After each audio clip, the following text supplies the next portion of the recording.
Hello, it's Rayman here again with today's Bible reading. Today we're going to be reading in the book of Daniel, chapter 2. And in the second year of the reign of Nebuchadnezzar, Nebuchadnezzar dreamed dreams, wherewith his spirit was troubled, and his sleep brake from him.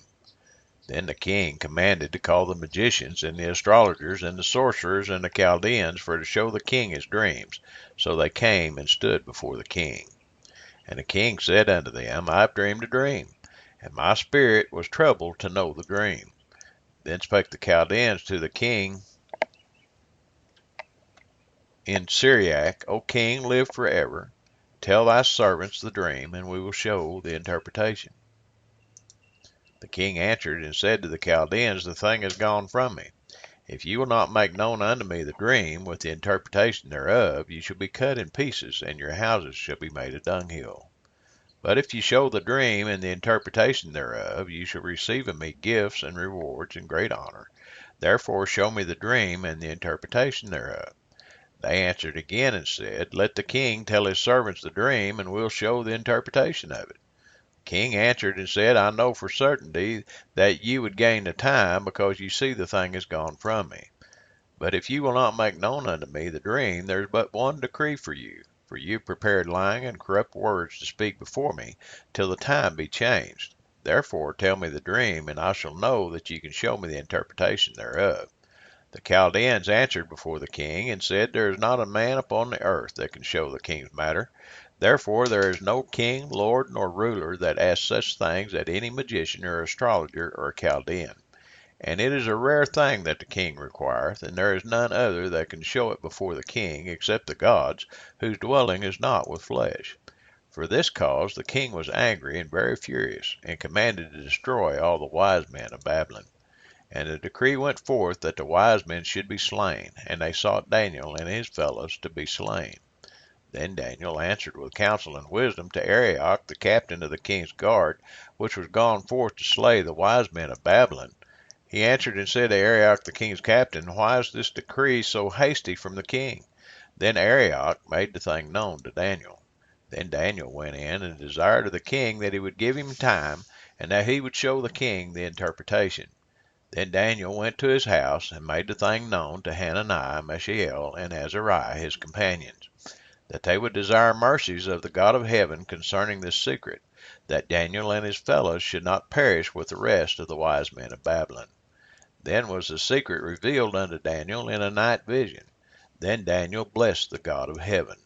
Daniel answered and said, Blessed be the name of God for ever and ever, for wisdom and might are his. And he changeth the times and the seasons. He removeth kings and setteth up kings. He giveth wisdom unto the wise, and knowledge to them that know understanding. He revealeth the deep and secret things. He knoweth what is in the darkness, and the light dwelleth with him.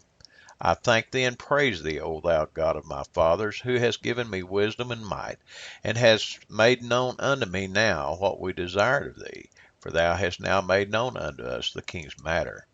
Therefore Daniel went in unto Arioch, whom the king had ordained to destroy the wise men of Babylon.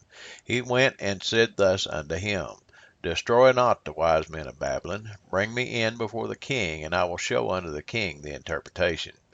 Then Arioch brought in Daniel before the king in haste, and said thus unto him, I have found a man of the captives of Judah, that will make known unto the king the interpretation. The king answered and said to Daniel, whose name was Belteshazzar, Art thou able to make known unto me the dream which I have seen, and the interpretation thereof? Daniel answered in the presence of the king, and said, The secret which the king hath demanded cannot the wise men, the astrologers, and the magicians, the soothsayers, show unto the king. But there is a God in heaven that revealeth secrets, and maketh known to the king Nebuchadnezzar what shall be in the latter days. Thy dream and the visions of thy head upon thy bed are these. As for thee, O king, thy thoughts came into thy mind upon thy bed, what should come to pass hereafter. And he that revealeth secrets maketh known to thee what shall come to pass.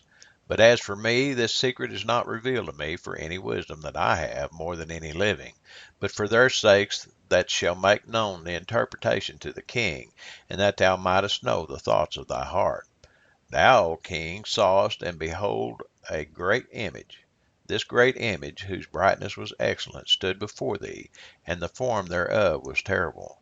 This image's head was of fine gold, his breast and his arms of silver, his belly and his thighs of brass, his legs of iron, his feet part of iron and part of clay. Thou sawest till that a stone was cut out without hands, which smote the image upon his feet, that were of iron and clay, and brake them to pieces. Then was the iron, the clay, the brass, the silver, and the gold broken to pieces together, and became like the shaft of the summer threshing floors, and the wind carried them away, that no place was found for them. And the stone that smote the image became a great mountain, and filled the whole earth. This is the dream, and we will tell the interpretation thereof before the king. Thou, O king, art a king of kings, for the God of heaven hath given thee a kingdom, power, and strength, and glory.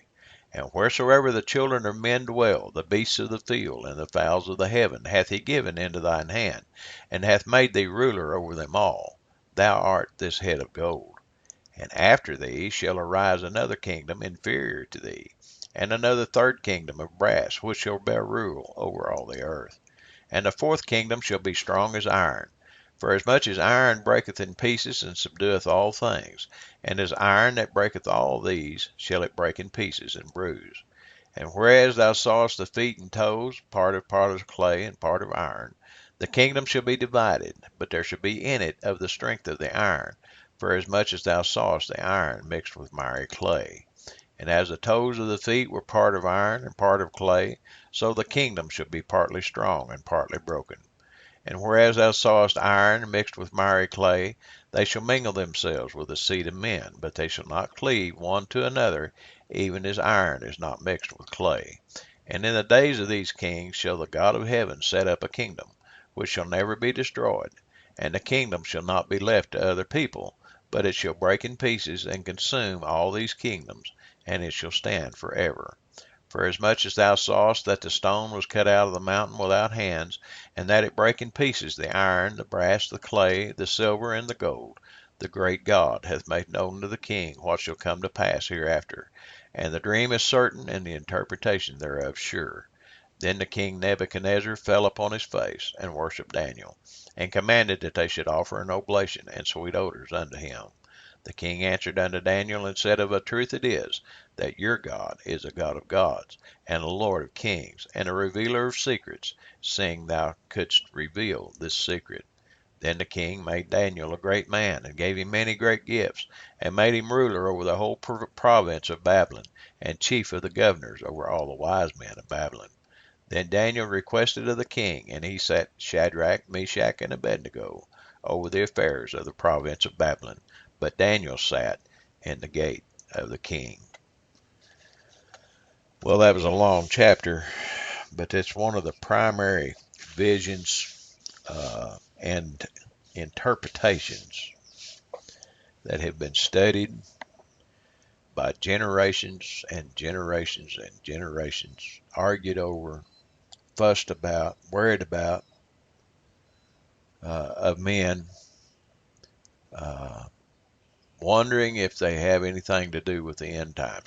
This is a historical dream that it's historical for us. It wasn't historical for him. It was a dream of the future for him. And as the Greek and the Persian empires rose and fell after Nebuchadnezzar, and then the Roman Empire, and then Romanism, Catholicism, Christianity, all came into the feet members, and we're still in the feet members. That stone that was hewn out of a mountain without hands, that's Jesus Christ. You can agree or disagree. I'm not willing to argue with you about it. But at some point in time, that is the greatest man that has ever been born of woman, is Jesus Christ. That is that stone. And at some point, Daniel's interpretation here is that all of those kings, all of those kingdoms are going to be destroyed, and he's going to set up a kingdom that will never end, that will never be destroyed. The Lord is coming back, friends. You might as well give up, because he said in another place, every knee's going to bow. Every knee's going to bow. And this is a strict interpretation of it. I know some believe it one way, some another. I'm not going to get into the others. Just know that the Lord is coming back at some point in His time. In His time. Then we're going to get into some other things. Stay tuned for tomorrow. Tomorrow's going to be a little different. Until next time, may God bless you.